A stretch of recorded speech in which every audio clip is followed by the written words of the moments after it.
ఏంటి సార్ అంటే ప్రభుత్వ ధోరణి ఎట్లా అనిపిస్తుంది మీకు? ఈ ధరణి వాళ్ళు చెప్తున్నారు తెలక మోసకారి అబద్ధాల కోరు అవినీతి పరుడు రేవంత్ రెడ్డి కోటేసినాము అబద్ధాల కోరు ఎన్నెన్నో మోసాలు చెప్పిండు ఎన్నెన్నో మాటలు చెప్పిండు ఈరోజు నట్టేయడం ముంచిండు మమ్మల్ని అని చెప్తున్నారు.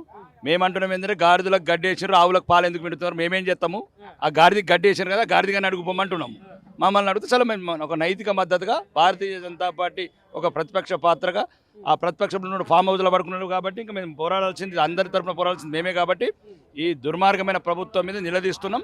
ఏదైతే రిటైర్డ్ ఉద్యోగుల పెన్షన్స్ కావచ్చు ఇంకా బెనిఫిట్స్ కావచ్చు ఇంకా రావాల్సిన అన్ని డిఏలు కావచ్చు టీఏలు ప్రతిది కావచ్చు ఇవ్వాలి ఇమ్మీడియట్లీ. ఇవ్వకుండా నువ్వు రాహుల్ గాంధీ అలా ఫ్లైట్ మీద వచ్చిండు అవసరమైతే ఫ్లైట్ కూడా చెక్ చేస్తాం. నువ్వేం పంపిస్తున్నావు బయట వికారాబాద్కి వెళ్ళి ఈ రిటైర్డ్ ఎంప్లాయ్మెంట్ ఉద్యోగులందరినీ తీసుకుపోతాం రాహుల్ గాంధీ ఫ్లైట్ కాడికి. రాహుల్ గాంధీ బ్యాగులు తీసుకుని వీళ్ళకి మంచి చేస్తాం. అంటే ఒక పక్క ఇప్పుడు రిటైర్డ్ ఎంప్లాయీస్ కావచ్చు అందరూ ఏమైనా అడుగుతుంటేనేమో డబ్బులు లేవు ప్రభుత్వం దగ్గర అని చెప్పేసి ప్రభుత్వం మాట్లాడుతుంది.